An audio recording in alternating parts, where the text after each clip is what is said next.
Good evening.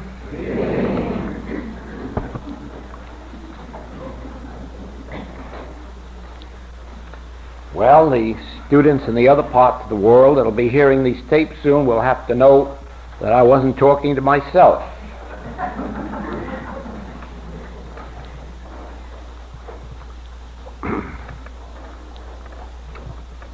This is a very, I don't know if I can use that very, this is a unique evening. Unique. It can't ever happen again.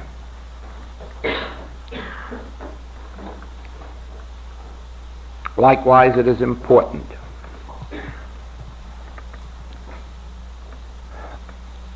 On this night, the work that was given me to do in 1959 will be completed. There will be a few lectures in Chicago next week, public lectures, but they will not contain anything that is not incorporated in the work which you have heard and which is incorporated in the work you have been given for study.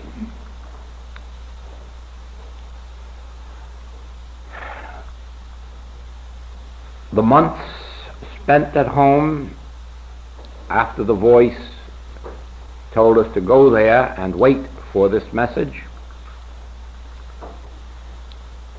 were fruitful in that they gave me this message to take out for 9 months. The 9 months won't come to an end until after the Los Angeles, Portland, and Seattle work, but the work of 1959 and the message given me to deliver will have been delivered when we leave here tonight.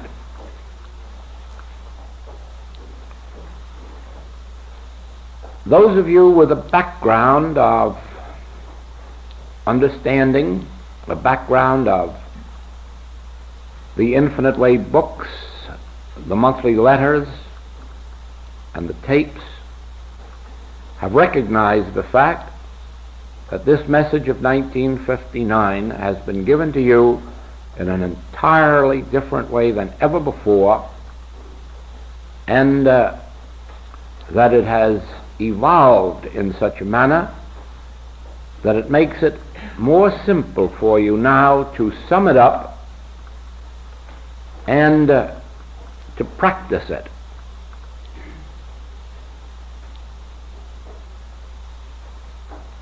You have for study any or all of the tapes which have been made in 1959. You have more especially to help you in your healing work the letters of June, September, October, and November 1959, which were especially brought out to be a part of, or rather a help in, your study of the 1959 work, in the healing work, and to give you a foundation for the new book, The Art of Spiritual Healing. You will recognize in this book a new note, not a new principle, but a new note. And you will find more clearly stated than ever before the principles which must be embodied in your treatments to enable you to bring out good healing work and to form the foundation for a healing consciousness. Now, let me repeat, since this is the last opportunity this year I will have to tell it to you, let me repeat that there never has been and there never will be a message, a healing message, that will enable anyone to heal. There is no such thing as the letter of truth that will heal anybody or reform anybody or make them over. The function of a message, the function of the letter of truth, is to provide the principles which, as they are incorporated into your consciousness, enable you to release yourself from material sense and evolve spiritual consciousness. And it is spiritual consciousness that heals. It is either the natural spiritual consciousness that some few mystics have, as my own healing work was started, without any knowledge of truth, just by virtue of having received that mystical experience which enabled me to have the experience described by the Master, "The Spirit of the Lord God is upon me, and I am ordained to heal the sick." Those that have this experience can heal if they never know the truth, but as a rule they lose their healing power within a few years. And it was this very thought that drove me into the study that resulted in my discovery of meditation, and thereby gave me access to the inner realm where the secrets of healing could be revealed. Now, be assured, as I said before, that if faith would heal anyone, then out of 100,000 people who have faith enough to make the trip from all over the world to Lourdes, there would be more than 15 people healed.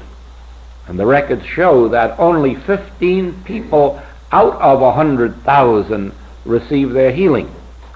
Therefore, faith is not the factor in healing. As a matter of fact, Dr. Carell, in investigating those 15 who were healed, reveals that there was one thing in common with all of them, not that they had faith, but they did not pray for themselves, they prayed for others. So there was another factor beyond faith.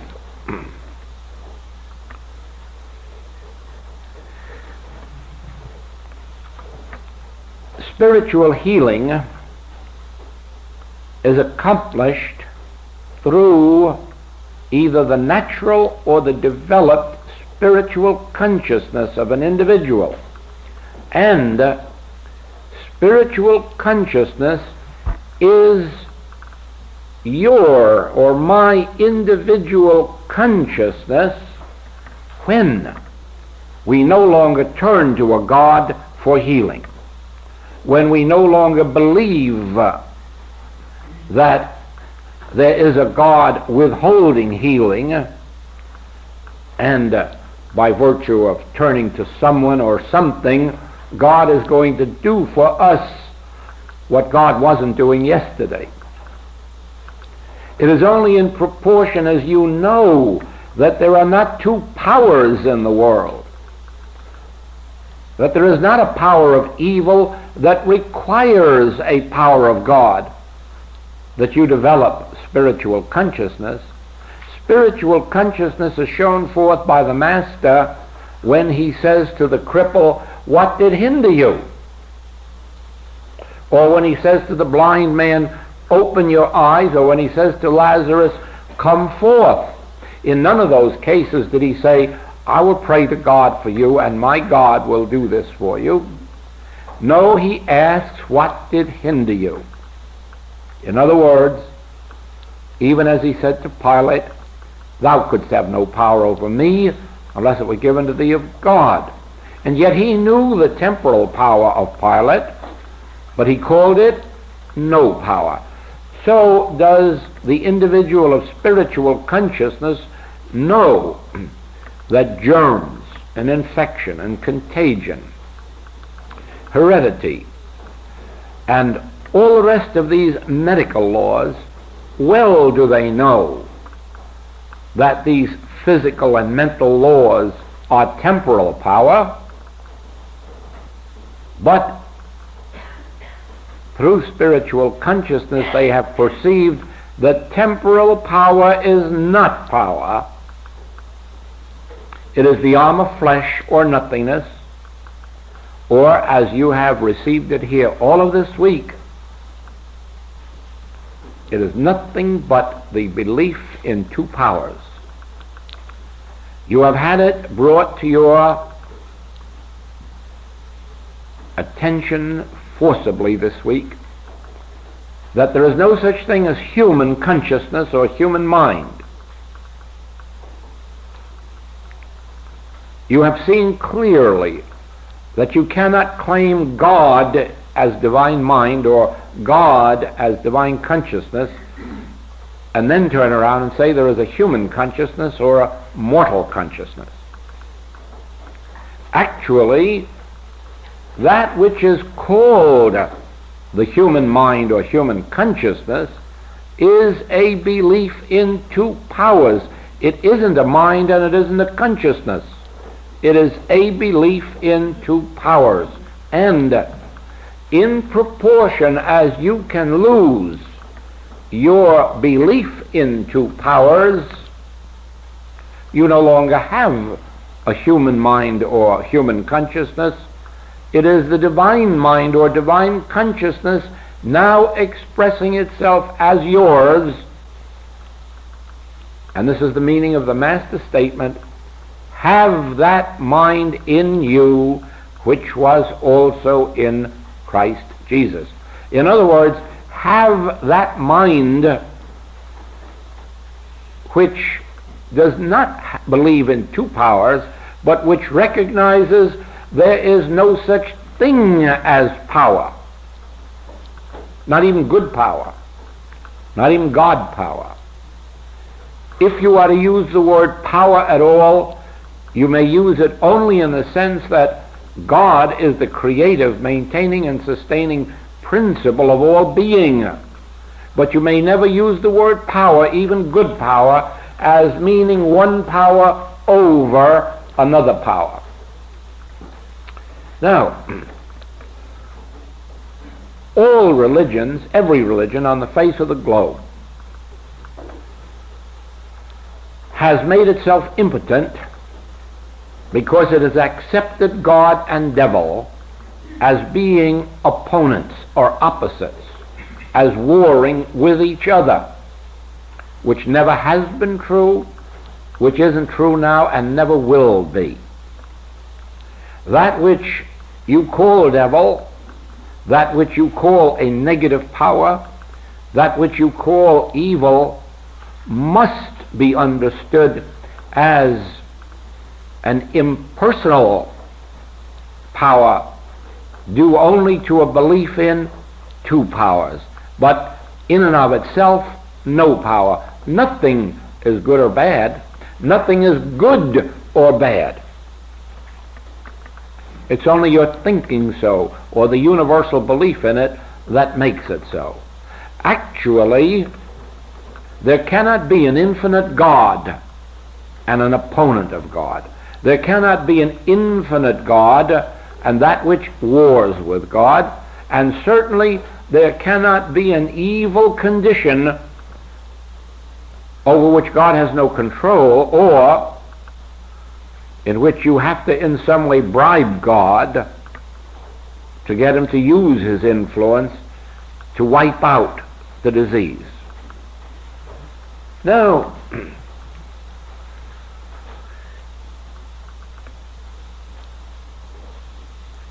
just as this work of 1959 has a specific purpose, so we must go back to find why. Everyone who comes to this work comes either from Christian Science, from unity, or from New Thought. That is a perfectly natural thing. In the beginning of this work, we had no publishers, and I published our writings. And having no ambition in the line of wanting numbers or followers, they were not advertised. And I was perfectly satisfied to have those find our work who, in God's own way, were led to us, without going out to them, without seeking them. And so not only there was no advertising, there was no promotion, there was no organization, but I never went anywhere to give this message unless I were invited.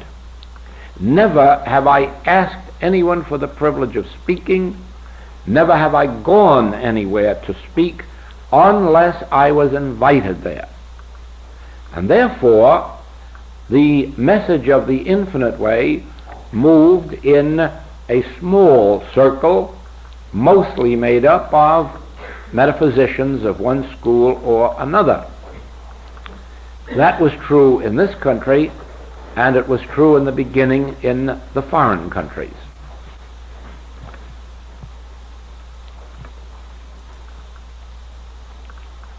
These students, as they read the message of the infinite way or heard it, didn't think to clear their minds of what they knew, to see what message was being presented to them, but rather they read the writings with a view to inwardly comparing it with what they already knew. In many cases, when it didn't, they pointed out to me how wrong I was. Now, this is a perfectly natural thing. Don't think for a moment that I'm criticizing or judging anyone. This is a natural thing. We read something, we hear something, and immediately we go back into our mind to see how it shapes up with what we already know. And then we find points of similarity, or, as in this case, we read words like God, mind, principle, treatment, prayer, and then we say, yes, well, that's just like this message or that message. They have the same words in them. And it is for this reason that so few students ever really understood the message of the infinite way. Now,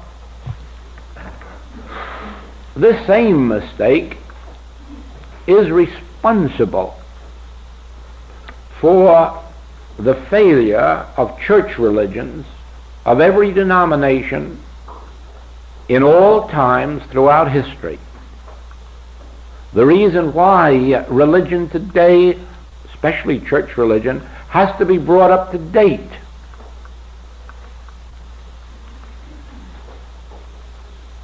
because Jesus Christ was a Hebrew rabbi preaching in the synagogues, the people thought he was teaching Judaism. And they heard him through those ears. They never stopped to think that the God of Jesus Christ has no relationship whatsoever to the God of the Old Testament. That Jesus did not teach that God punishes and God rewards. Jesus did not teach that you have to live your Saturday life in a synagogue. Jesus did not teach that you have to tithe and sacrifice and wear sackcloth and ashes. Jesus did not teach that, he didn't teach the Hebrew faith or its theology. On the contrary, in his greatest teaching, he said, "Ye have heard it said of old, but I say unto you." And he wiped out what you have heard of old. And he gave us something so entirely new, so entirely different, that somebody should have heard his voice. No wonder he had to say, do you have ears and do not hear? Do you have eyes and do not see? And finally, O Jerusalem, I would, but ye would not. No wonder. No wonder. He was trying to introduce them to another kingdom, which he called my kingdom. And he said, my kingdom is not of this world that you've been accustomed to. My peace I give you, but not the peace that this world gives you. This is another dimension of life. This is a new kingdom.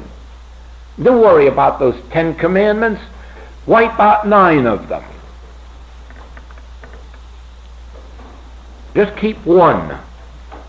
Thou shalt love the Lord thy God with all thy heart, with all thy soul. And to that, let us take one out of Leviticus. Love thy neighbor as thyself.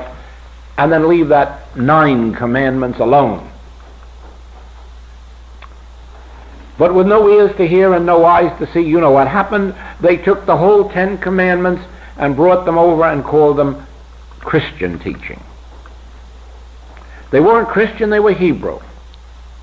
And not only that, they weren't even the new Hebrew teaching of Jesus Christ.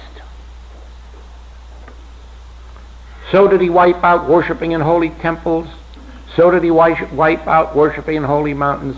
So did he wipe out this devotion to ceremony and ritual and creed. So did he wipe out baptism with a suffer it to be so now, but let's not see any of it perhaps 2,000 years from now. So did he stop this fasting. So did he stop all of this business and get right down to cases and say, love thy neighbor as thyself, resist not evil, no revenge, no getting back at your enemies. No getting back at your enemies. I say to you, forgive your enemies 70 times 7. Not only don't pray to God as the Hebrews do, dear Lord, destroy my enemies, but pray for your enemies. That must have been a strange message to the Hebrews' ears, so strange they never heard it.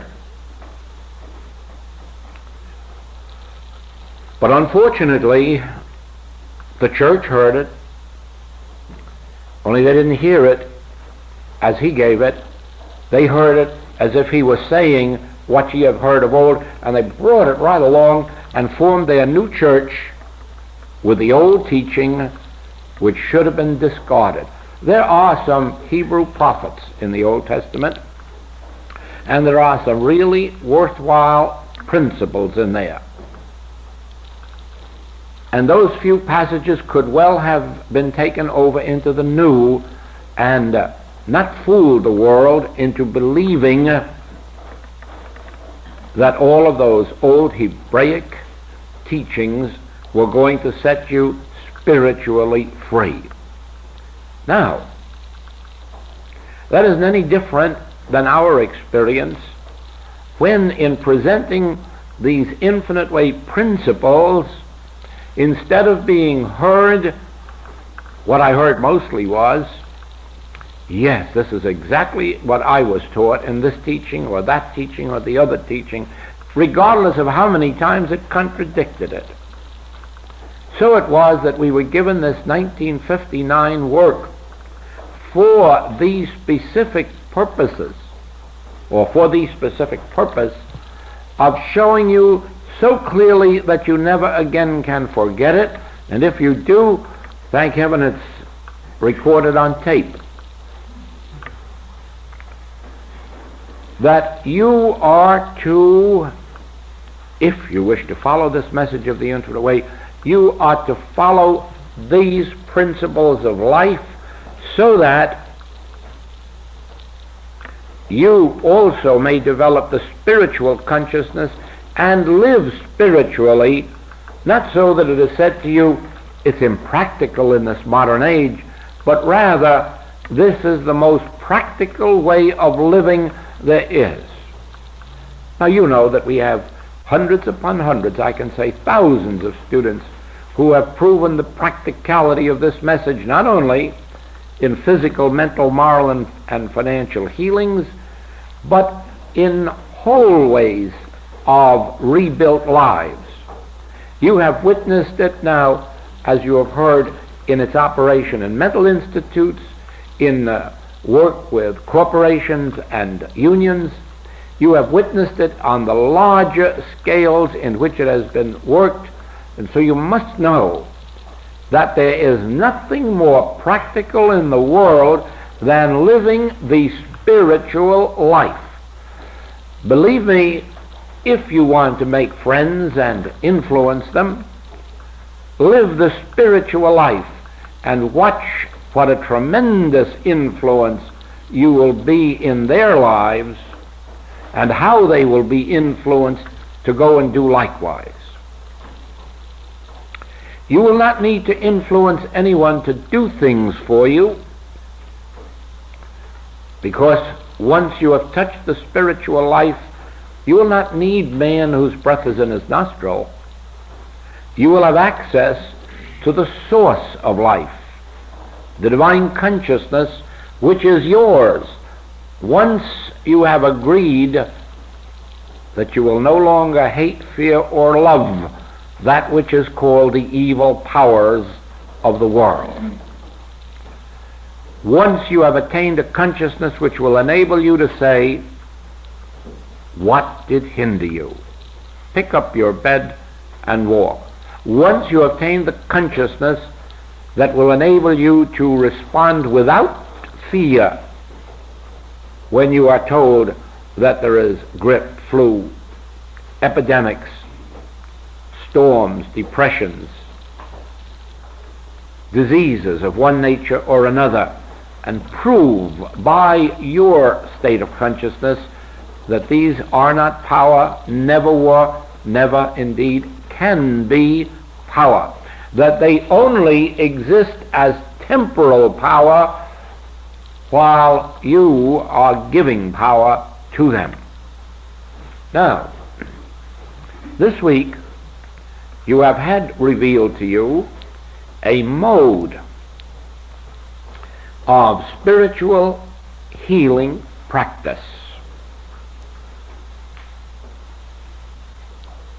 I repeat, you will find these principles in short form in the letters June, September, October, November. You will find them clearly stated in the new book, The Art of Spiritual Healing. What is more, the art of spiritual healing has been presented in such a way that if you know of anyone interested in the subject of spiritual healing with any kind of a background, regardless of the school of metaphysics, you will find that they will understand this book and that they soon will be able to demonstrate it. Also, if you know anyone turning to a metaphysical or spiritual way of life, you will find that the art of meditation and practicing the presence will lead them gently into this activity. Now, some years ago, one of those miracles took place that we call an act of God, that a metaphysical teacher here sent a copy of The Infinite Way to Henry Thomas Hamblin in England. And when Mr. Hamblin read it, he said, "This is what I have been waiting for, and this is what the world is waiting for. This is the teaching of Jesus Christ on earth again." And he wrote an article called The Infinite Way and published it in his magazine. The result of that article was so tremendous throughout England, Africa, Australia, New Zealand, that George Allen and Unwin, one of the outstanding publishing houses of England, asked for permission to publish it in a British edition. They did, and in less than a year they asked for the next manuscript, which was Living the Infinite Way, and since then they have published The Art of Meditation and now The Art of Spiritual Healing. But this opened a whole new field, because for the first time we had a publisher who had access to bookstores. You remember I told you that up to this time we had access only to those with some metaphysical understanding who recommended it to each other. But now a new field opened to us, people who go into bookstores looking for something to bring them up out of wherever it is that they may be. And so, with that as a start, we found ourselves having to explain metaphysical truth or metaphysical healing, and then the spiritual wisdom of the message, to those with no background of it. And so a way began to unfold to lead these students from where they were to where they wanted to be. And it was in that way that the art of meditation and practicing the presence came into being. Then, of course, here in New York, Harper and Brothers were interested and first published The Art of Meditation, then Practicing the Presence, and now The Art of Spiritual Healing. And here too, again, we have access to bookstores, public libraries, seminaries. We have access to places which heretofore were closed to us. As a matter of fact, through this publication by Harper's, a review of The Art of Meditation was published in the Chicago Tribune, and that was seen by the man who is in charge or who selects the books for Protestants of all denominations in the United States, and he recommended The Art of Meditation for Protestants of all denominations, and this put the book into the Protestant churches and on their bookstalls.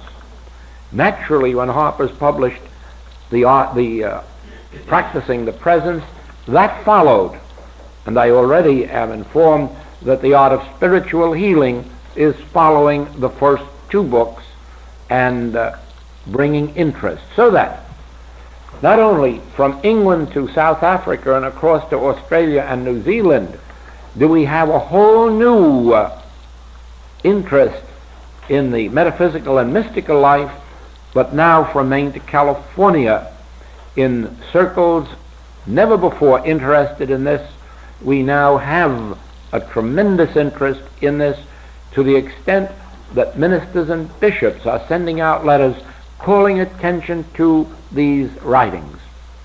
And I also tell you that another recently published Harper book, evidently destined for the Episcopal Church, The Infinite Way, is recommended, The Art of Meditation is recommended, and all Infinite Way writings. Now, do you see why it is necessary that our Infinite Way students so thoroughly understand Infinite Way principles that first of all they can heal with them, and then secondly, when these people without a background of understanding of this work ask, well, what is it? How does it work? That our students can answer. It isn't going to be enough to say, oh yes, the Infinite Way heals. That sort of gives the impression that we have some kind of a monopoly on God. He'll do for the infinite way what he isn't doing for the Baptist or the Episcopalian, and that isn't true. Every one of these principles will work for a Protestant, a Roman Catholic, an atheist, a Vedantist, a Hindu, a Muslim. And remember this, it has already gone to Japan where it is doing its work.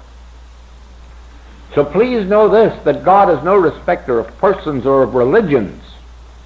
The secret of this work is, do you know the principles?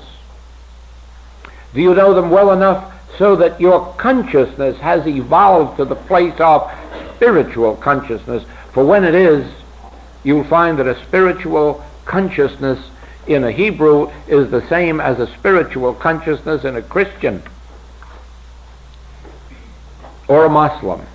There is only one spiritual consciousness, and that is the consciousness that knows there is only one power and does not battle against evil, does not war against negative powers. These principles must be thoroughly understood before your consciousness can evolve to the point of demonstrating them. You first accept them intellectually. As a matter of fact, if you read these books and they do not bring out a response in you, don't spend any more time on them, because they are evidently not meant for you. But if you feel some response in you to this message, then remember that you have reached the first rung. You have intellectually agreed that there must be something to this, or this is truth. But after that comes the study of these specific principles and the practice of them until they become so much a part of your consciousness that instead of sympathizing with disease, instead of criticizing and condemning sinners, you can approach these with the same attitude the Master did. To the sick, what did hinder you? Pick up your bed and walk. To the sinner, neither do I condemn thee. Not carrying over the old Judaic principles of stoning the sinners or putting them out of the synagogues, but forgiving them 70 times 7 until, whether it's the 487th, 488th, or 489th time, they will awaken. And if they haven't by then, you can rest in peace. You only have one more to go. Because he says they will awaken on the 490th. Now, we must never give the impression that the infinite way is something separate and apart from God or Christ or Buddha.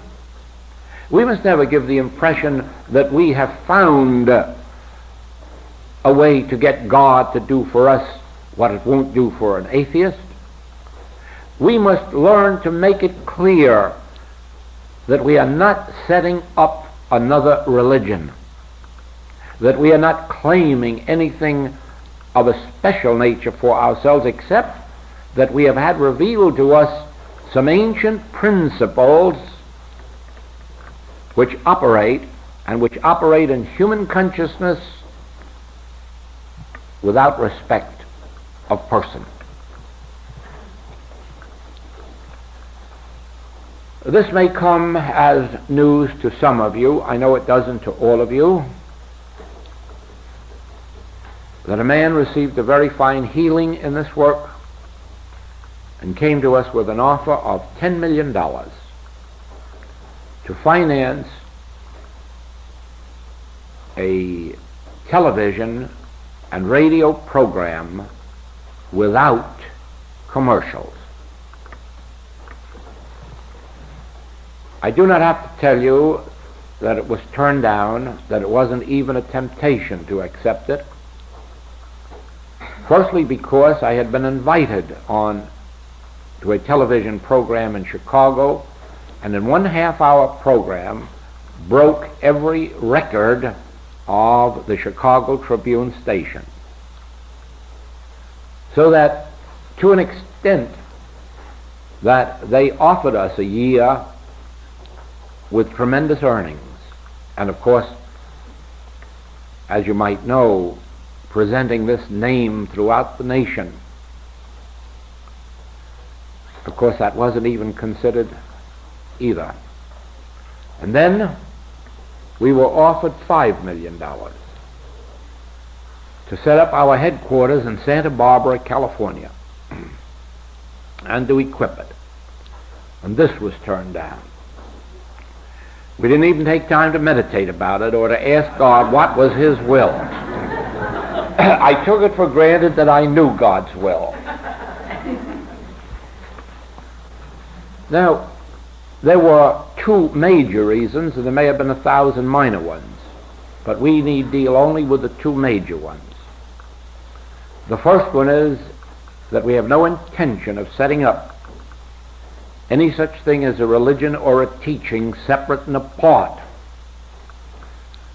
from that which already exists.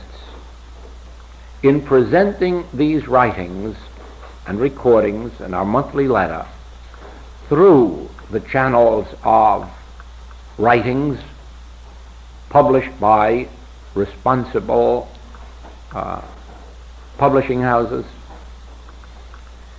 by the fact that now these are published in American editions, British editions, Dutch, German, and soon French, I feel confident that consciousness is opening to an awareness of these principles and the fruitage of it. But there is a second major reason, and that is this. Tell me what would happen if 10 million people tuned in and the next day said, "You said you could heal, now prove it."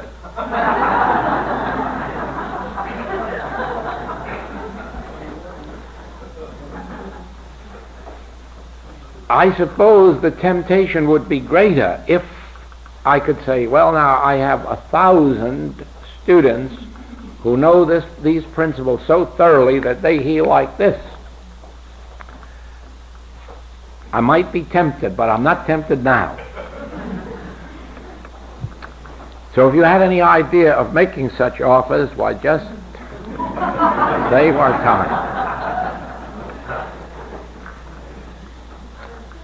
But let me urge this on you. If publishers are going to continue publishing Infinite Way writings, if these books are going to be on public sale in bookstores and department stores, and as they are now gaining a wider circulation in metaphysical movements, if that is to continue at the same rate of our 1959 sales, then let me tell you that it won't be a question of my saying, "Won't you please study these?" Somebody's going to have to do it. We are already beyond the place where one man can handle it alone, even with the help of the few practitioners that I have. At this present moment, it takes me carrying a dictating machine with me with two secretaries spread wide apart to get the mail answered in one day, and sometimes even that isn't possible anymore, and it looks as if very soon there'll have to be a third secretary. Now you just know that that is not the way it is meant to be, because there is a limit even to a 19-hour working day. And so, with the principles as they are being presented to you and to the metaphysical world and to the religious world in the form that they are, there is no excuse anymore for us not developing many, many hundred practitioners to care for the work that is now flooding in upon us. And I may say this to you, that those of our practitioners who are established in the work are in a similar position to mine. They no longer can find time to sleep, and that is not natural. All right. The principles aren't difficult. If you once can train yourself to read and hear with an unconditioned mind. Don't try to remember what you knew before, but listen to me when I tell you this. Healing has nothing to do with God. God is infinite omnipresence, omnipotence, omniscience. God is the substance of all being. God is the law unto all being. God constitutes all being. The very Spirit of God is in you. Not only you, students of the Infinite Way, you in prison, in hospitals, in atheism, in whatnot. God constitutes your being, and God is performing His function in you without your reminding Him, without your bribing Him, without your asking Him. You need not pray to God for help. You need not ask God for healing. You need not turn to God. God is already in the midst of you.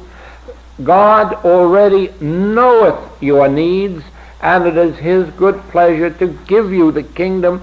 Seek not what you shall eat or what you shall drink, or wherewithal you shall be clothed, or whether you shall get rid of rheumatism or not. Leave all this alone, for God is functioning. Before Abraham was, God is functioning. And the promise is, I will never leave you nor forsake you. Why doubt it?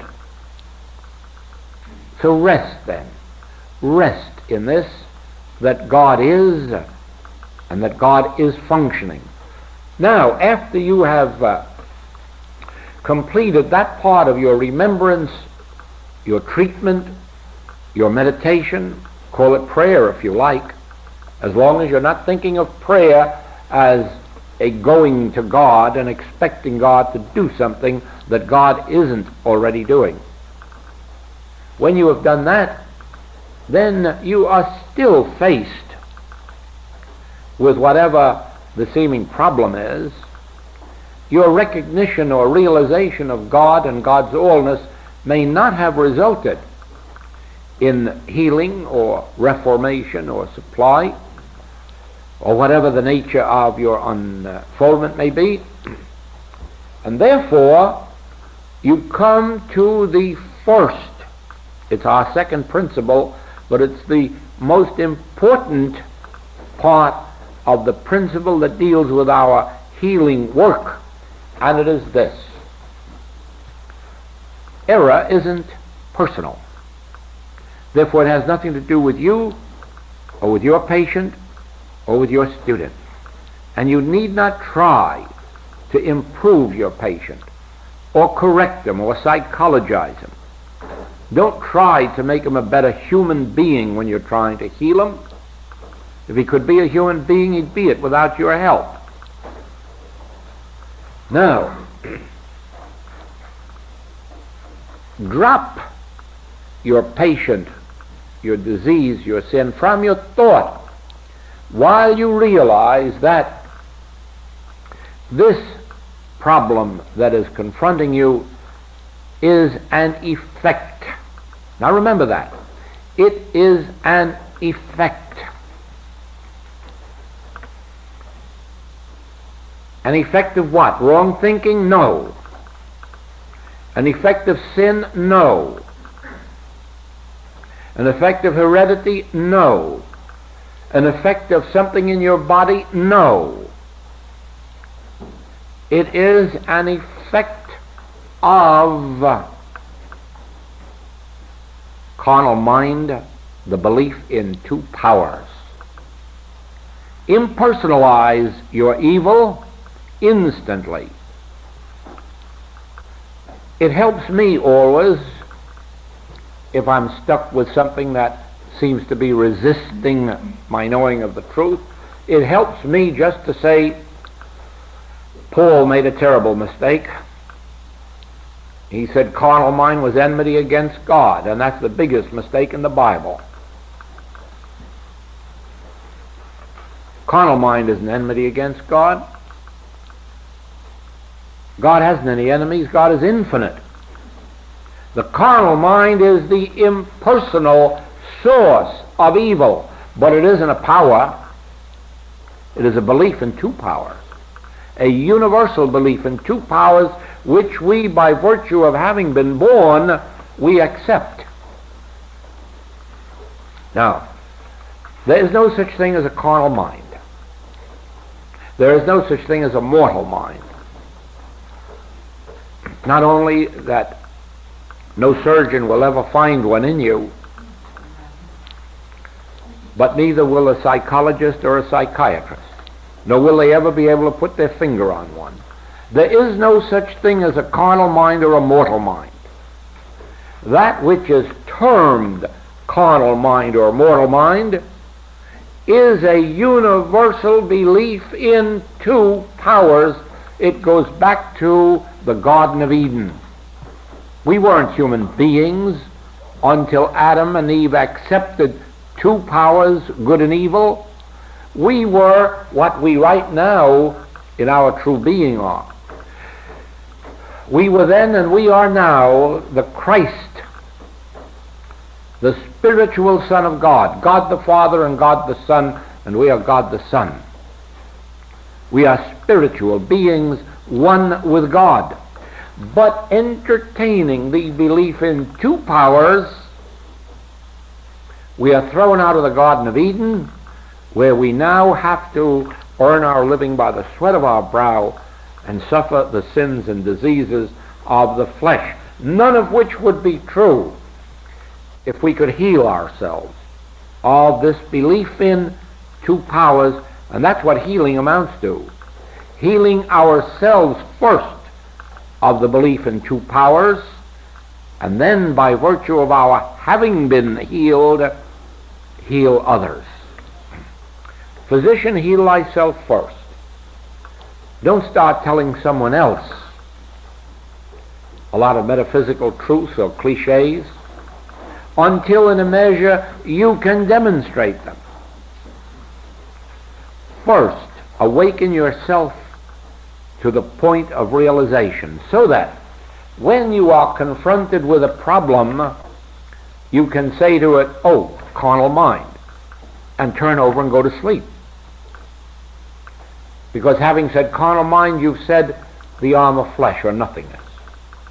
You haven't said carnal mind, now how shall I destroy it? You haven't said, oh, disease is an illusion, how shall I get rid of the illusion? Oh no, you have done what you would do on the desert after you have realized this isn't water up ahead, this is a mirage. You don't turn around and say, well, now I must get a pail and get rid of the mirage. No, while it was water, you may have thought of getting pails. But once you have perceived that it is mirage, you start your car and go forward. Because you're not afraid of a mirage. You were only afraid of water on the road, but not of mirage. So in your metaphysical practice, you will never be afraid of any case of any nature that has lasted for any duration, once you have stopped the habit of treating it as if it were a disease, and then saying, well, now I'm young in this, I could take a cold and heal it, but a cancer, I haven't enough understanding. Well, you haven't enough understanding to treat a pimple.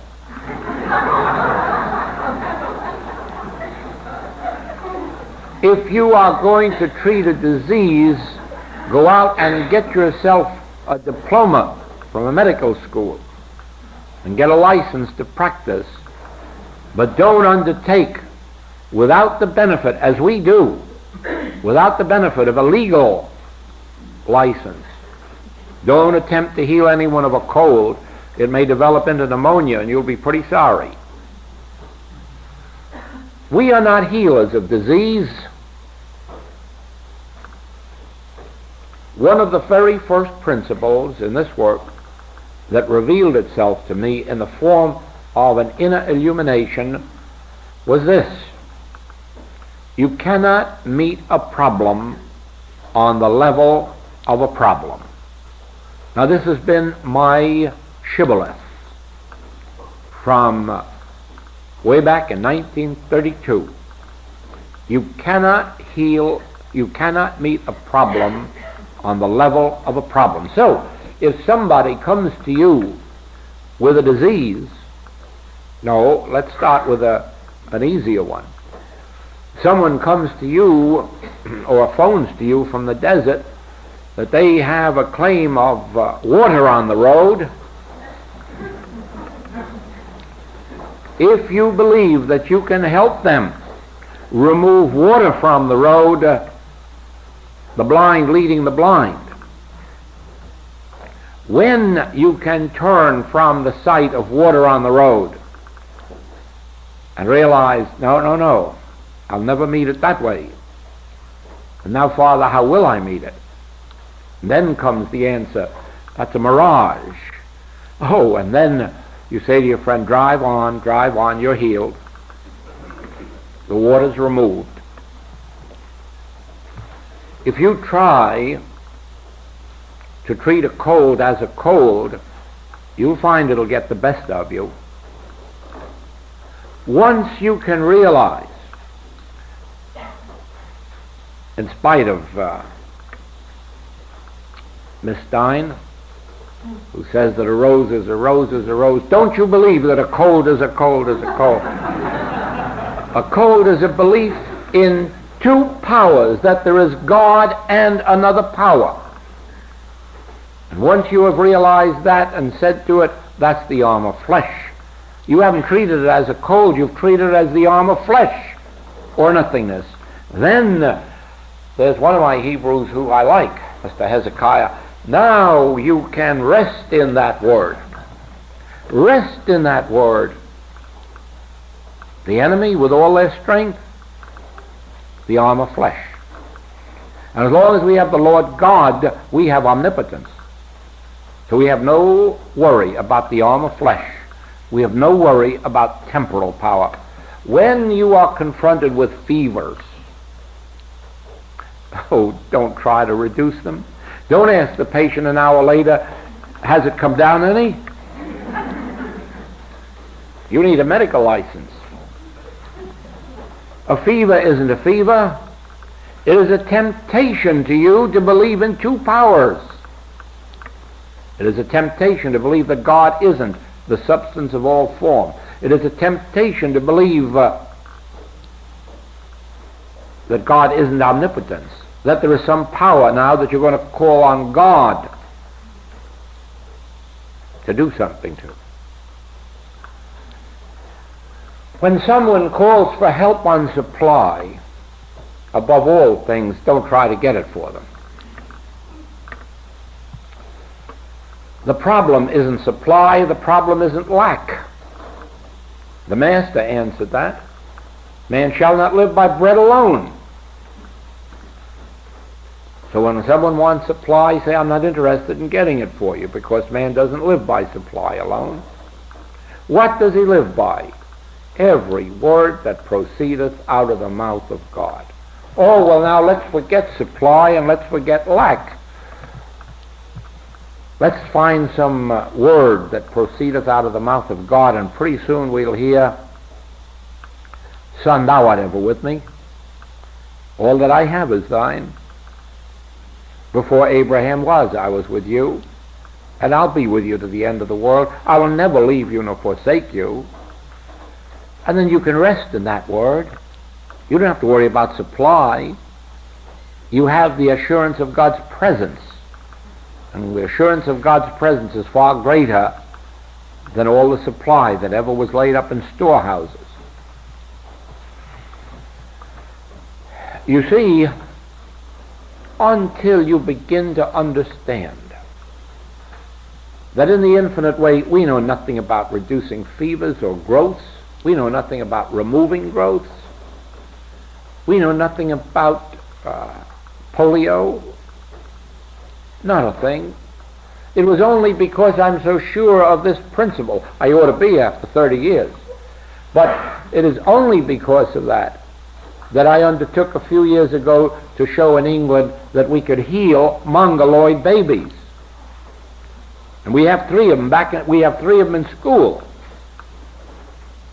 Children that couldn't walk, children that couldn't think. 3 of them in school. There's no such thing as a claim that cannot be met if you rightly understand these principles, not because you memorize them.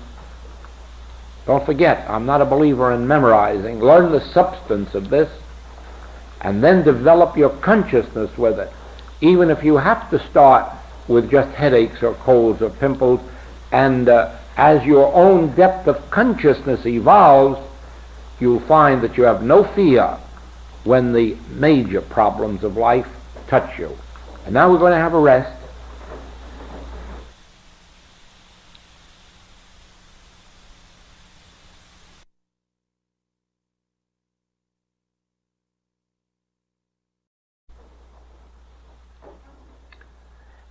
And so you know that in every case of healing, your first step is the realization of God as constituting all being, and working along that line until you have actually an inner assurance that God is. Then, that you impersonalize the evil, the error, the appearance, whatever its name or nature, by consciously knowing that this is no part of a person, that all evil is impersonal. That's why in the beginning it was called devil, the evil one or the one evil, meaning an impersonal source of evil.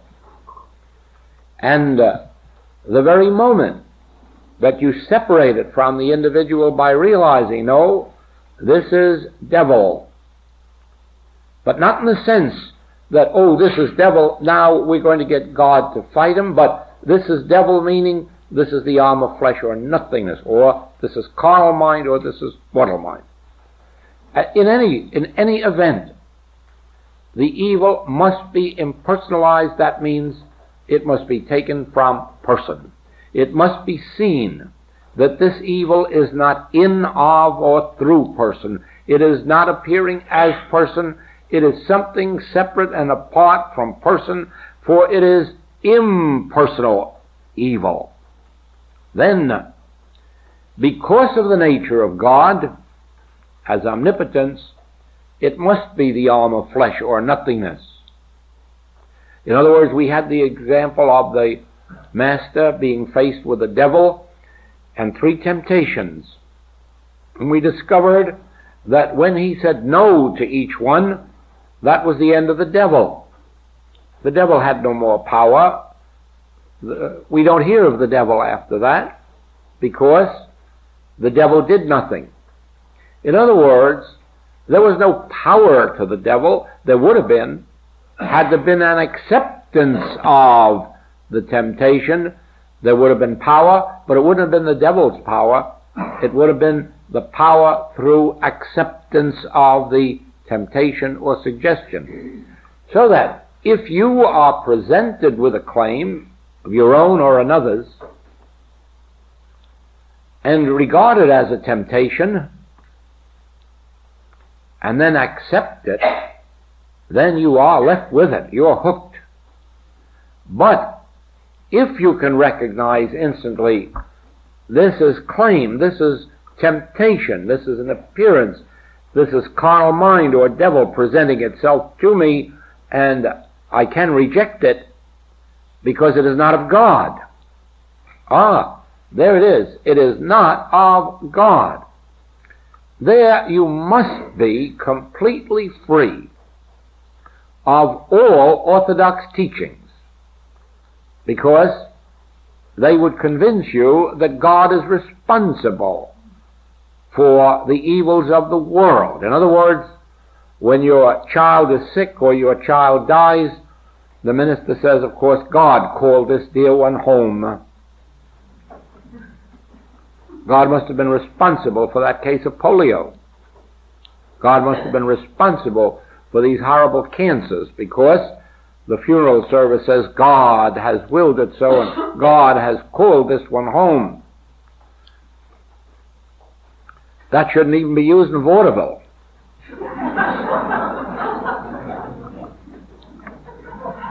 God hath no pleasure in your dying, and the Scripture says so. God is of too pure eyes to behold iniquity, and Scripture says so.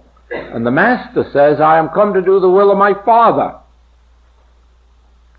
What is the will of my Father? Heal the sick, raise the dead. Then your Father can't be responsible for sickness or death, or the Master could not have thwarted the Father's purpose. So any time that you are tempted to go back to your theology and believe maybe God had something to do with this sin or this disease or this poverty, or maybe God is punishing my sins, tear up your memories. There is no such God. There never was. That was a paganistic concept of the early Hebrews. It should have been thrown out when the Master came to reveal that neither do I condemn thee. And he did nothing of himself, though he was saying virtually, neither does the Father condemn you. Neither does the Father condemn you. And never forget that. No. And though your sins be scarlet, you'll be white as snow. Turn ye and live. God has no pleasure in your dying. And so don't believe for a moment that sin, disease, or death have anything whatsoever to do with God. And if they don't have to do with God, God didn't create them. And if God didn't create them, they can have no existence apart from the mind that is believing in two powers. And that narrows it down to your mind. Do you believe in this universal teaching of two powers, or have you come to an agreement that God is infinite and omnipotent? Now,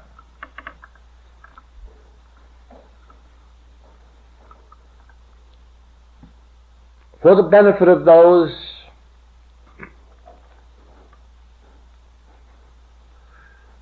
who have already had a measure of success in healing work, let me take you another step.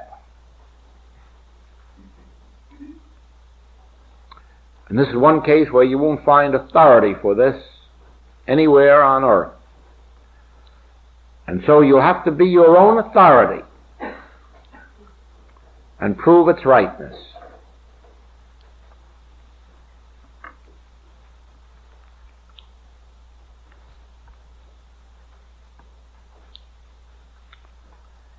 Every problem that touches an individual, every problem of every nature, of any nature, regardless of who they may be, what their religion is or what it isn't, every problem of life is a form of mental malpractice.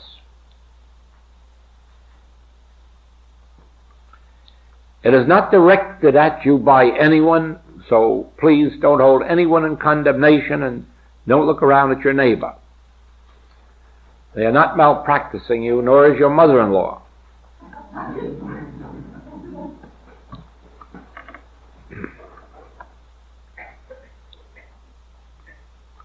There is a universal malpractice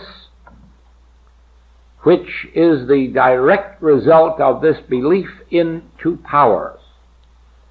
It is entirely universal, but it becomes individual when we accept it, or when we accept ourselves as instruments for its activity.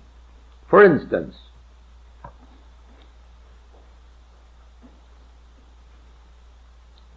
Sometimes it is believed that if someone hates you or dislikes you or mistrusts you, all of these are forms of malpractice.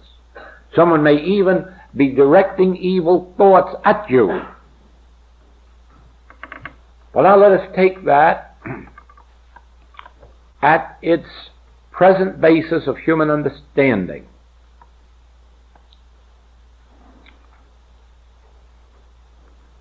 Ever since the introduction of metaphysics into the world, there has been a belief that thought is power.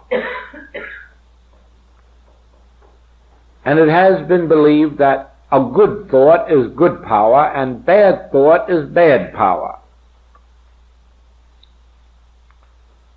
Well, wherever there's a belief in two powers, of course, this undoubtedly operates.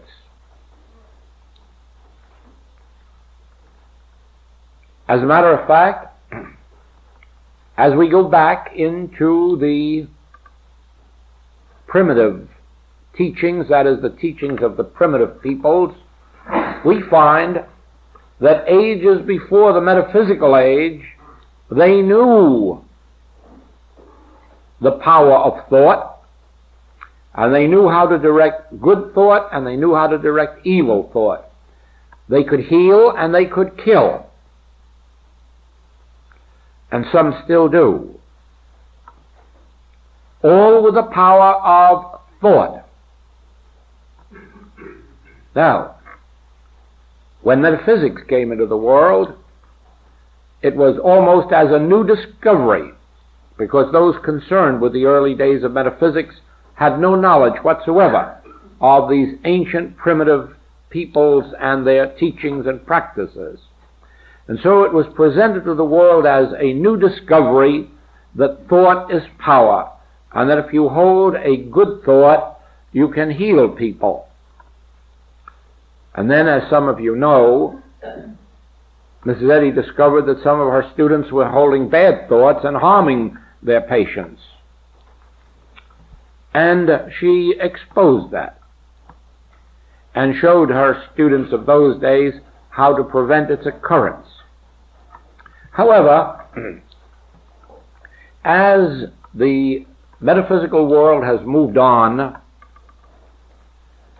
the type of people who have been attracted by Christian Science, by unity, by new thought, have not been evil people. They have not been the type of people who wanted to use thought for any evil purpose.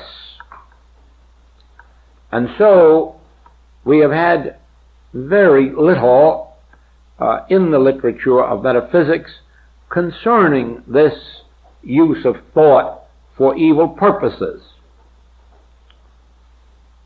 It really took a minister to bring it to light. One who has written a book full of his ignorance of the subject, loaded full,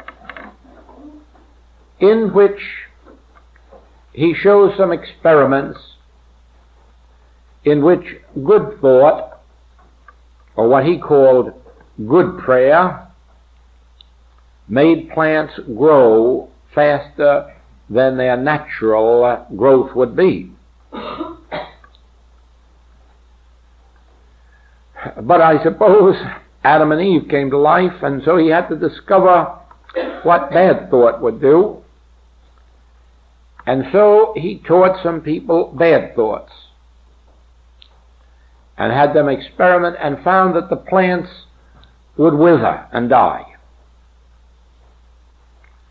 And so this man, with no training on the subject, says that prayer, correctly understood, can destroy. Don't you ever believe it. Prayer can't. Prayer is your relationship with God. Prayer is the only access we have to God. Prayer is our only means of communion with God. And anyone who says that that can be destructive has never studied the works of Jesus Christ. For he came to this world not to destroy, but to heal, to raise from the dead.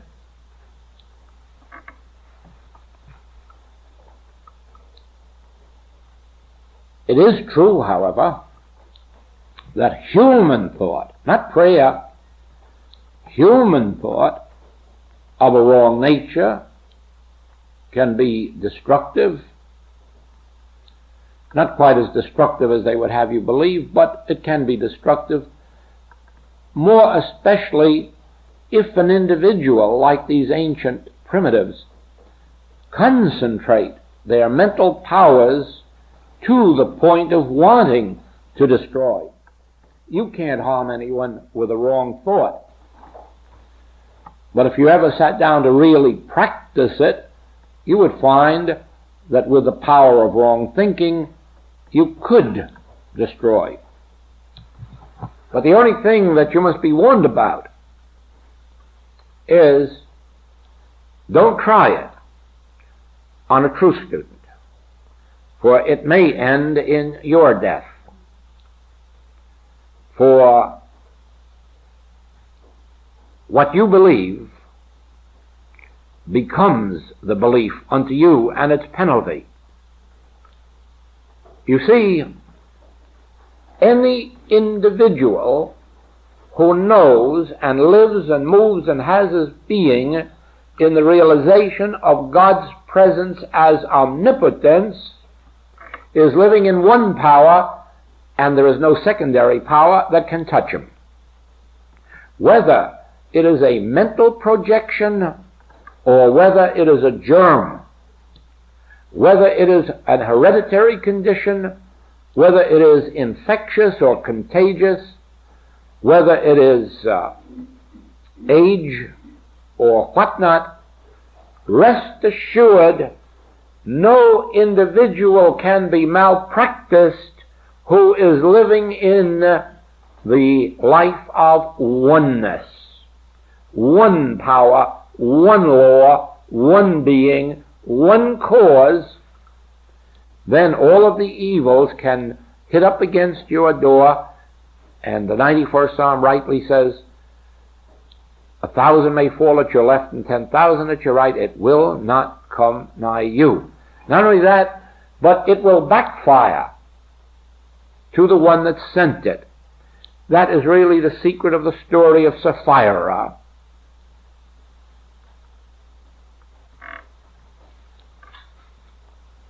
The moment you withhold from God, the moment you withhold truth or from truth, you set up a reaction within yourself.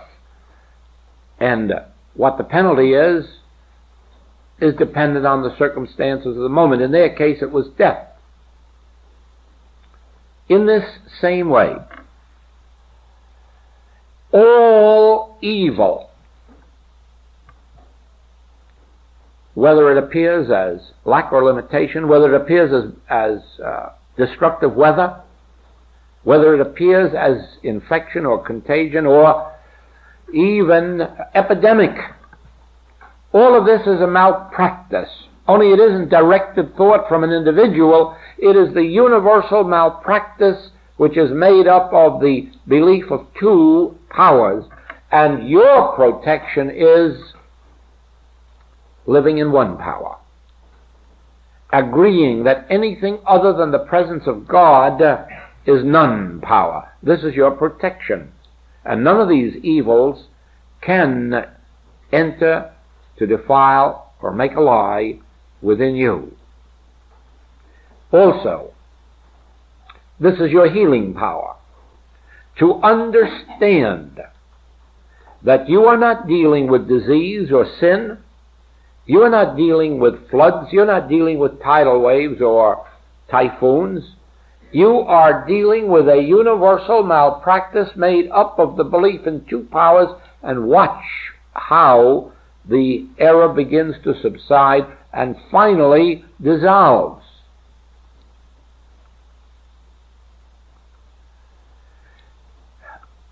That water that you see on the desert isn't water. It's another malpractice. It's making you see something that doesn't exist. We use another word for it, hypnotism, suggestion. It only means throwing a picture at you and making you see it erroneously. only, whereas in some metaphysical teachings you have been made to fear people and their malpractice, now release yourself from that nonsense. It really makes no difference if there are people malpracticing. They are not the malpractitioner, and you need fear nothing from them. They are themselves victims of malpractice, of this universal belief in two powers. And you can deprive them of that power just as you can deprive a hypnotist of his power. That experiment has been tried over and over and over and over again. A hypnotist trying to hypnotize someone, or even a whole group, where there was one individual there who knew the one power. They can't get by with it. It's an impossibility. You stop them cold the minute you know that the human mind, that is, the belief in two powers, isn't power. The minute you know that this belief that the mind is power is just the arm of flesh or nothingness. The mind is an avenue of awareness. It's not a power. It can't do anything or be anything except be aware, except on the level where it is accepted as a power. Now, I don't know if I've told you the experiment, no, not the experiment, the experience of the reporter in London recently, who, realizing that the winter season was coming on and wondering what could be done about colds, went to a noted doctor and said, now with this season coming on, is there any way known that we can wipe out colds or reduce them? And more especially, is it true that these shots that they give for colds, is it true that it reduces colds or removes them? And the doctor said, indeed, yes. To get these shots, we have found, will reduce colds about 1/3. In other words, instead of 3 colds, there will only be 2. And if you get 3 colds in the winter, the probabilities are that you will only have 2. Oh, well, then he said, that's wonderful, even to reduce it by 1/3. Shouldn't we all recommend then that we get shots? No, he said, strangely enough, we find that if you get shots of pure water, it also reduces colds by 1/3. And the reporter wrote this for his paper. And so it is, you see, a belief in those shots would operate on the level where the belief is. Now, if you can accept God as the creative, maintaining, and sustaining principle of life, if you can accept the fact that this is not an accidental universe, this is a God-created one, then you must be able to accept the fact that negative power, evil power, cannot have any existence outside of the mind that believes in it. Now, because the mind that believes in it is the universal mind, every one of us believes in it, because that is the mind of every one of us. Therefore, it is only in proportion as we begin individually to live and move and have our being in the realization of God, and then realize all else is nothing but this mental malpractice, this belief in two powers. And instead of treating a claim as a claim, instead of treating disease as disease, sin as sin, lack as lack, treat it all as malpractice, a belief in two powers. And instead of treating it as malpractice and then saying, oh, but I must protect myself from malpractice, realize the nature of malpractice is the activity of the human mind and therefore nothingness. We, in our advanced work, have another term which is equally effective in our healing work. when faced with any problem, we recognize it as Antichrist.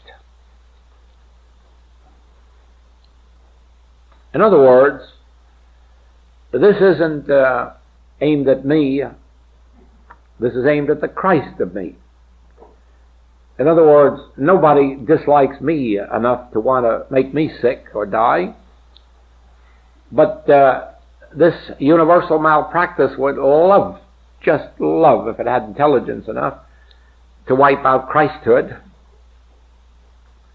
That's why the Master could reveal that throughout all time Christ has always been crucified. As a matter of fact, the scrolls now reveal that Jesus Christ was not the original Savior who was crucified, but that it was another man 100 years before who was crucified also by the order of the church, and for the same reason.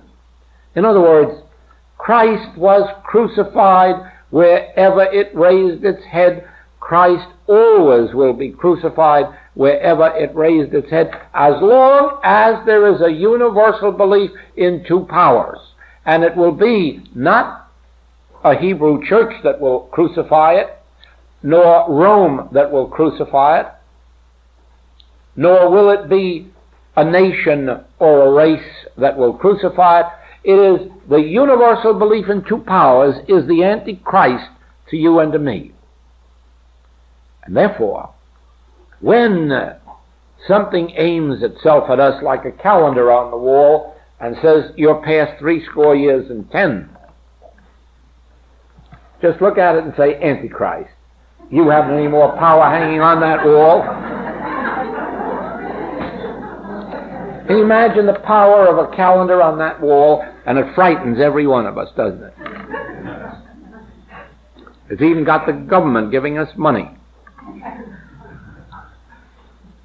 because of a calendar, because of what we have accepted as the belief about the calendar. Now let us understand this then. It really makes no difference whether it's a simple cold, or whether it's Asiatic flu, or whether it's an epidemic of polio or an epidemic of cancer. Please try to remember this, that you're not dealing with names. You are dealing not with effects. You are dealing with the only cause of discord that has ever existed in the world. And that's this hypnotism that comes out of the belief of two powers. And whether you want to call it hypnotism or general belief, whether you want to call it Antichrist, whether you want to call it malpractice, regardless of what you want to call it, as long as you impersonalize it, and as long as you recognize, because of the nature of God, it must be impotent, you are free, or you're on your way to freedom, and you will attain your complete freedom in proportion to your ability to impersonalize every phase of error and then negate it by resting in the Word, nothingizing it, resting in the Word. Don't go out there to battle that enemy that's stronger than you are. You'll be overcome by your belief that it is power. And every attempt you make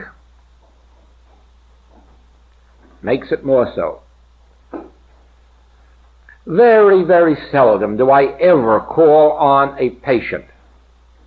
Rarely. Really. So rarely that I can't even remember the last time. Why?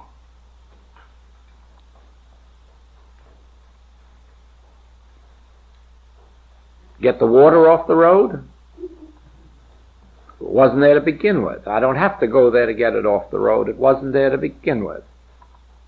A power to be fought? It wasn't there to begin with. And my running around would merely represent my own fear. Therefore, the safest thing for me to do is stay right at home and realize this nothingness.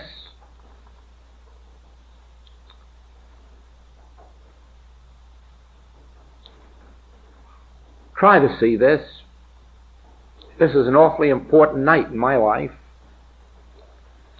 because I'm showing you in just a little while the whole revelation of 30 years of actual work. And the mere fact that you are here, and that hundreds more will be in Los Angeles, and that hundreds more were with us in England, is proof that you've already witnessed fruitage from these principles.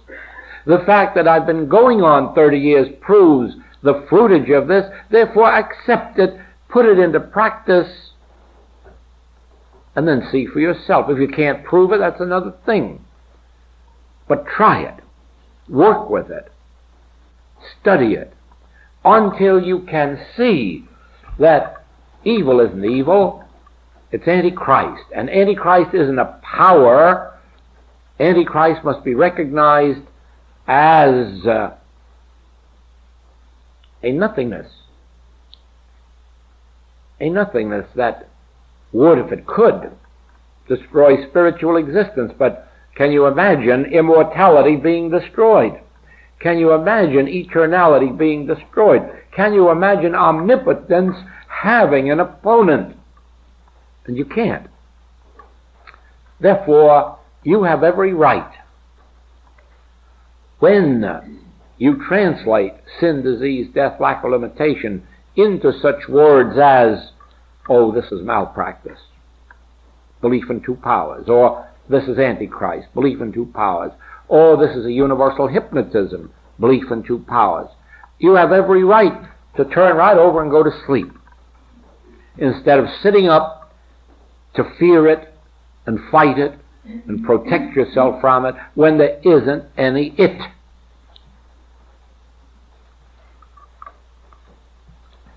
It hasn't been easy to work up through all of the orthodox faith that we were told to have, that God would do something.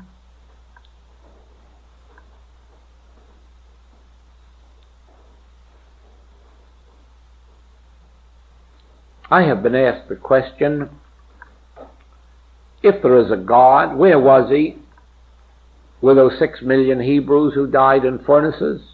Or didn't he like Hebrews? But somebody else says, if there's a God, where was he when 500,000 people were killed in 2 nights in Japan? Didn't he like Japanese? Where was God when Berlin and Leipzig and Dresden were wiped out? Didn't he like Germans? Where was he in the Blitz in England? Didn't he like the English? You know, when you hear these questions for a while, you do ask yourself, is there anybody God likes and protects? Is there anybody's faith that's worthwhile? Doesn't he like these Hindus in India, starving down there, disease? Has he got anything? No. And what about their faith? They have more faith probably than anybody else in the world. Where is it? Oh, we say it's not a true faith. Well, just count up these Christian countries with their true faith since 1914.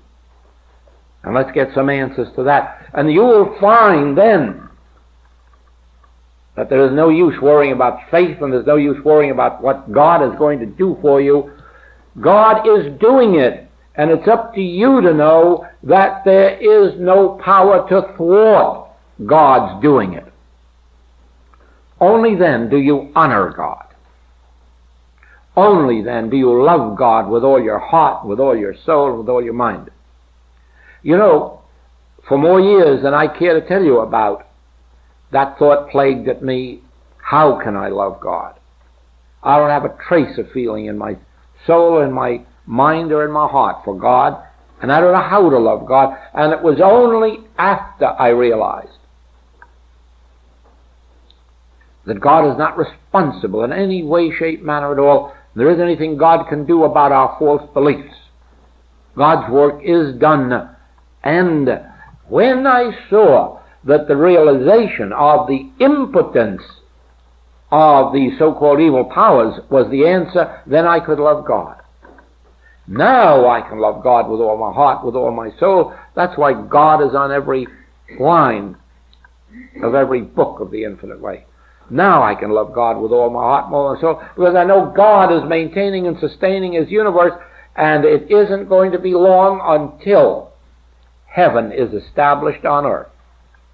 Because once it is recognized that the so-called powers of this world aren't powers, and there's no use looking for powers to overcome them, what we need is non-powers, so as to let these so-called powers dissolve. If you have followed the history of the world as I have, and followed it from bows and arrows all the way up to atomic bombs, you will really know why it's futile to look for more powers in this world. And then if you follow the religions as I have for dozens of centuries and watch them trying to bring God powers to establish peace on earth and health on earth, you'll soon get weary of looking for God powers, and you look in another direction, and that's what I did.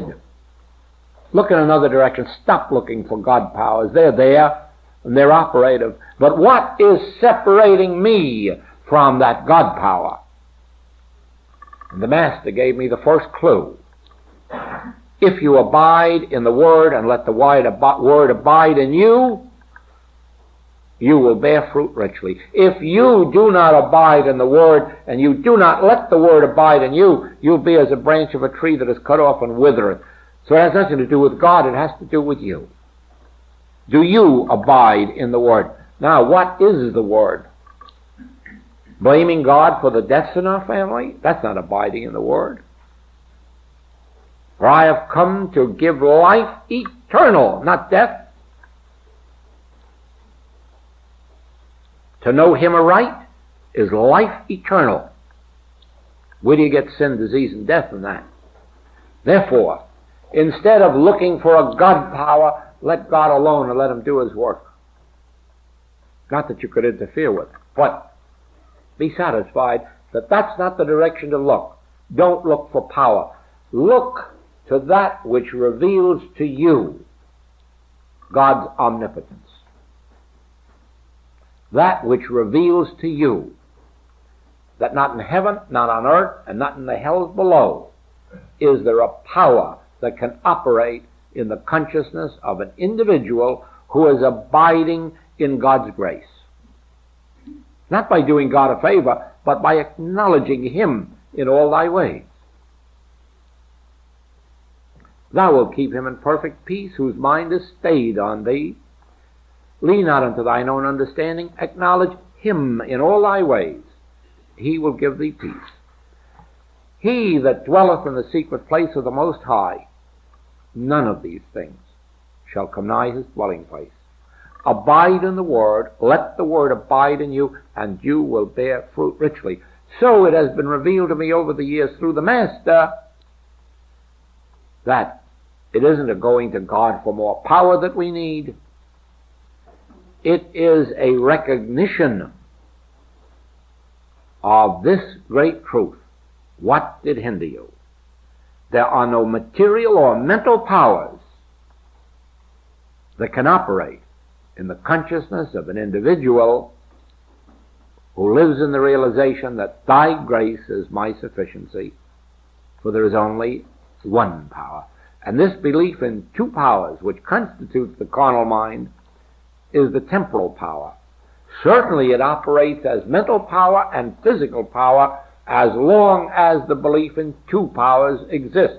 Once you come even in a measure to the realization of God, no good powers, no bad powers, only God, and only God powers.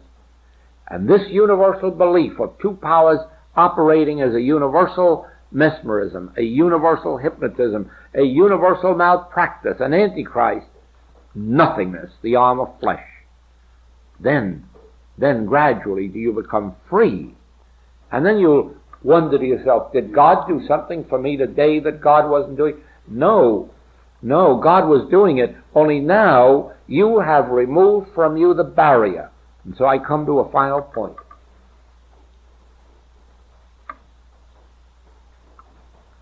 There is a barrier in human consciousness which separates it from God's grace.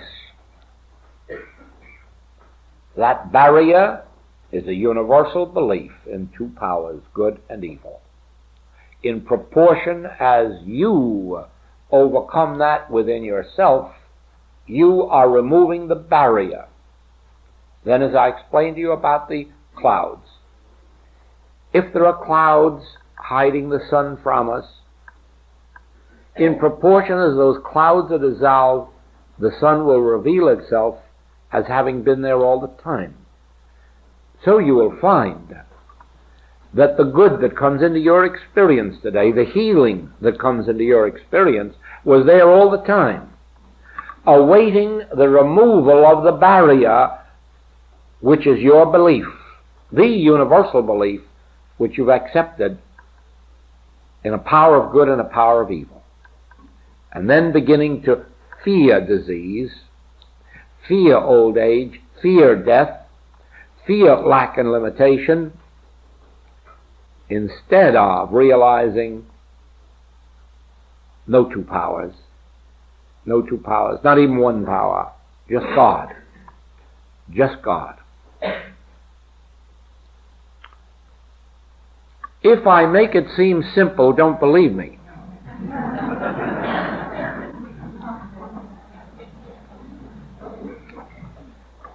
Only one reason that I can state it to you this way.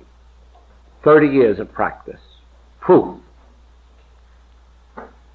You won't need 30 years because I am giving you this principle, not only in speech, but in a dozen different ways or dozens of different ways in the writings, and you can study and practice and begin to accomplish quickly. Remember, there's no such thing as time. No such thing, just as there is no degree of evil. There's absolutely no difference between one disease and another. There's no difference between one sin and another. Therefore, time is not an element. It is only a matter of realizing that the water on the desert isn't water. It's mirage. That disease isn't disease. Lack isn't lack. Limitation isn't limitation. Hate isn't hate. Hypnotism isn't hypnotism. All of this is mirage. Rest in this word and don't go out and fight the enemy. You know, it just seems kind of sacrilegious to end 1959 without just this way. Yet there isn't anything I can add to it. And there's only one hope that I'm entitled to, and that is, before another year's around, that you will have proved this so conclusively that it will have rewarded you for the time, the effort, and the expense of coming here. Because you have given it your time, you have given it effort and devotion, and most of you have spent quite a bit of money to get here. And the only way that this can justify itself is in its fruitage in your experience. In offering it to you, it is without any question of its truth or efficacy, but it is with the caution that the fruitage of it is in proportion to your devotion to it. In other words, the bread that you cast on the waters is the only bread that can come back to you. The effort that you make is the only reward that can come to you. We as teachers are like way showers. We're bridges, we're temporary helps, whether as persons or as books. It is you who have to walk on the waters yourself eventually. You who will have to walk into heaven alone. And I think of this often. We came into this world alone, and it must have been a strange experience. And as we make our transition from it, we'll do it alone. We'll be on our own every step of the way. So it is with our spiritual teaching. You can't get to heaven by virtue of having a husband or wife or parent or child or teacher or teaching. You will make your demonstration of heaven on earth all alone. It is for this reason that I discourage discussions of truth or the exchange of ideas, because they're all worthless. The only thing that's worth anything is truth itself entertained in your consciousness. What somebody else's opinion is, how right or wrong someone else may think you are, has nothing whatsoever to do with it, and it won't help you. Even if they agree that you're right, it won't help you. Therefore, discussion is no good. A statement of truth taken into your consciousness and worked with, as the Master asked, take it into the sanctuary of your own being, pray in secret. Pray in secret. Study in secret. Meditate in secret. Cogitate. And let the fruitage of it appear outwardly. Now, don't be a cloud without rain. Don't go around talking truth. One of the most powerful things the Master taught was, don't pray to be seen of men, because though you will get some credit from men, you forfeit the benefit that you will get from God, or would have gotten. So it is with this. You can, if you like, go out to your friends and relatives and tell them all you've learned here this week, and I'm sure that many of them will pat you on the back and say, that's beautiful and that's fine. And so you can pride yourself that you've not only got some knowledge, but now it's been acknowledged. But I don't mind telling you that you will have lost a great deal of what you gained here. You will just have thrown your pearls before swine. What you keep locked up in you until it becomes a very, very part of your consciousness will manifest itself in health or harmony or peace or prosperity. Then when someone comes to you and says, what have you? You're in a position to share it, not only because you know it, but because you are it. You have demonstrated it. And no one can take it from you now, because if all the world said you were wrong, your demonstration of it proves that you are right. Don't forget, you don't benefit the infinite way when you go out and talk about it, or advertise it, or boast about it, or brag. That's no advertisement for the infinite way, and be assured it doesn't need it or want it. You can be a light of the world for your own sake and for the sake of the world, by locking these secrets up inside your own being until they are yours and until the fruitage of it begins to appear to your friends, and then begin to feed them. The milk of the Word at first. The milk at first. This lesson which you have had in the last half of this tonight has previously been given only to 12 students. So I waited a long, long while before revealing it. And yet I've witnessed it for years. And the only reason for keeping it Not that I wanted a monopoly, not that I wanted to keep it a secret, but because the students hadn't prepared themselves. It was as if they were playing around with kindergarten stuff and then wanting college teaching. But the work of 1959 has prepared our students for this. And I want to make the message complete. And I want to see it demonstrated in its completeness so that when this day comes, which is being brought nearer